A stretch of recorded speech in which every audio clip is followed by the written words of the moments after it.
Percy runs away.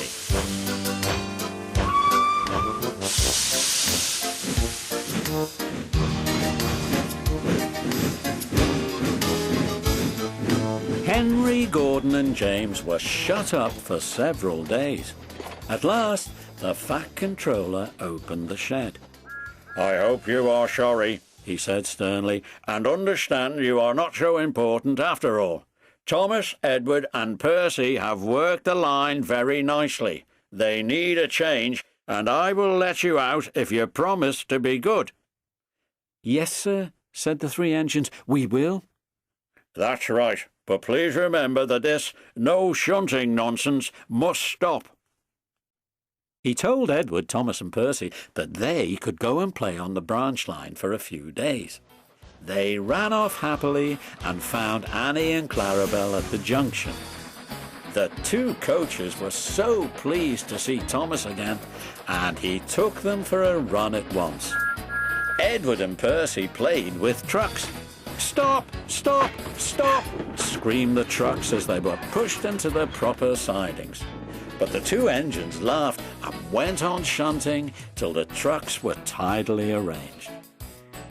Next, Edward took some empty trucks to the quarry, and Percy was left alone. Percy didn't mind that a bit. He liked watching trains and being cheeky to the engines.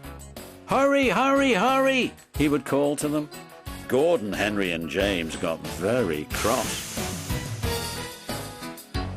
After a while, he took some trucks over the main line to another siding. When they were tidy, he ran on to the main line again and waited for the signalman to set the point so that he could cross back to the yard.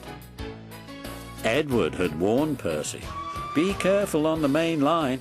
Whistle to tell the signalman you are there." But Percy didn't remember to whistle, and the signalman was so busy and forgot Percy. Bells rang in the signal box. The man answered, saying the line was clear, and set the signals for the next train. Percy waited and waited. The points were still against him. He looked along the main line. "Peep, peep," he whistled in horror, for rushing straight towards him was Gordon with the express. "Poop, poop, poop, poop," whistled Gordon. His driver shut off steam and applied the brakes. Percy's driver turned on full steam. "Back, Percy, back," he urged. But Percy's wheels wouldn't turn quickly. Gordon was coming so fast that it seemed he couldn't stop. With shut eyes, Percy waited for the crash. His driver and fireman jumped out. "Ooh! Groaned Gordon. "Get out of my way!" Percy opened his eyes. Gordon had stopped with Percy's buffers a few inches from his own. But Percy had begun to move. "I won't stay here, I'll run away," he puffed. He was soon clear of the station and running as fast as he could.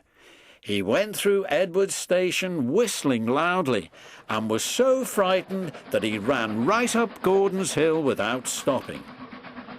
He was tired then and wanted to stop, but he couldn't. He had no driver to shut off steam and to apply the brakes. "I shall have to run till my wheels wear out," he thought sadly. "Oh dear, I want to stop, I want to stop," he puffed in a tired sort of way.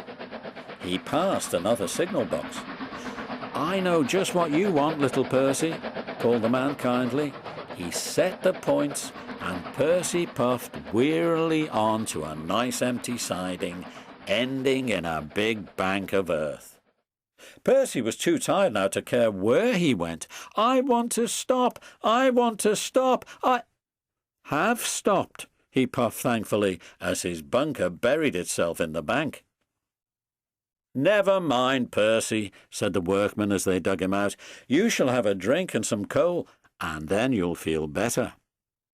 Presently Gordon arrived. "Well done, Percy. You started so quickly that you stopped a nasty accident." "I'm sorry I was cheeky," said Percy. "You were clever to stop." Percy now works in the yard and finds coaches for the trains. He is still cheeky because he is that sort of engine, but he is always most careful when he goes on the main line.